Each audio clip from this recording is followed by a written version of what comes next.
नमस्कार, स्वागत आहे तुमचं मोनिकाज कॉर्नर मराठीमध्ये।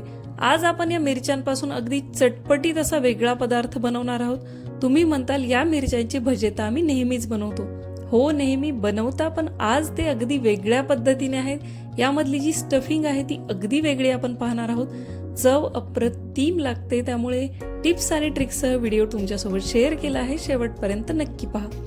सगळ्यात पहिल्यांदा मी इथं पाव किलो या जाड्या मिरच्या घेतलेल्या आहेत। बाजारात अगदी आरामात मिळतात। आपल्याला हवं तर आपण याची भाजी सुद्धा करू शकतो। या कमी तिखट असतात। या प्रकारे सगळ्या मिरच्या स्वच्छ धुवून त्यांना मधून त्यांची या प्रकारे पोटं फाडून घ्यायची आहेत। तुम्हाला हवं तर तुम्ही यामधल्या बिया काढून घेऊ शकता, पण थोडासा तिखटपणा मला आवडतो त्यामुळे मी बिया काढलेल्या नाहीत। त्यानंतर एका वाटीमध्ये मी घेतलेला आहे अर्धा वाटी ओल्या नारळाचा खीस, अर्ध लिंबू पिळलेला आहे, 1 चमचा लाल तिखट, अर्धा चमचा हळद घातलेली आहे, चवीनुसार मीठ, अर्धा चमचा धनेपूड घातलेली आहे, 1 उकडलेला बटाटा यामध्ये मॅश करून घातलेला आहे। सर्व जिन्नस छानपैकी मिक्स करून घ्यायचं। ओल्या नारळाच्या किसामुळे याला चव अगदी अप्रतिम येते आणि खूप वेगळ्या प्रकारची स्टफिंग ही बनून तयार होते।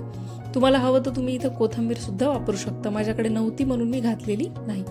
या प्रकारे सगळ्या मिरच्यांमध्ये दाबून दाबून मस्त अशी ही स्टफिंग भरून घ्यायची आहे।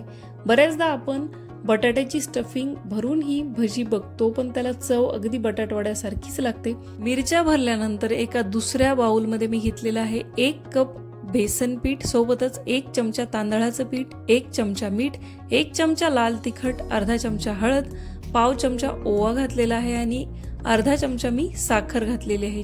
हे कोरडे जिन्नस आधी छान मिक्स करून घ्यायचे। त्यानंतर थोडं थोडं पाणी घालून याचं घट्टसर असं बॅटर बनवायचं। 1 कप बेसन पिठासाठी मी इथं पाऊण कप पाणी वापरलेलं आहे, पण खूप पातळ सुद्धा बॅटर आपल्याला बनवायचं नाहीये।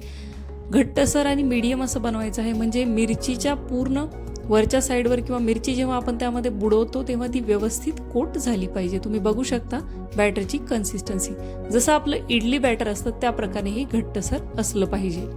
यामध्ये आपण थोडीशी साखर सुद्धा घातली, त्यामुळे चव अगदी छान लागते। मध्ये स्टफिंग मध्ये आपण लिंबू पिळलेला आहे, मिरच्याची तिखट चव आणि साखर, आंबट गोड तिखट असं अप्रतिम कॉम्बिनेशन लागतं। या बॅटरमध्ये बुडवून मस्त अशा स्टफिंग केलेल्या मिरच्या तेलामध्ये सोडायच्या। तेल गरम असलं पाहिजे।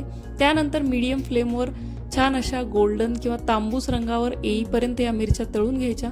खूप गॅसचा फ्लेम वाढवायची नाही, फ्लेम जर वाढवली तर वरून याला रंग येतो, पण मिरच्यामध्ये पर्यंत शिजल्या जात नाहीत।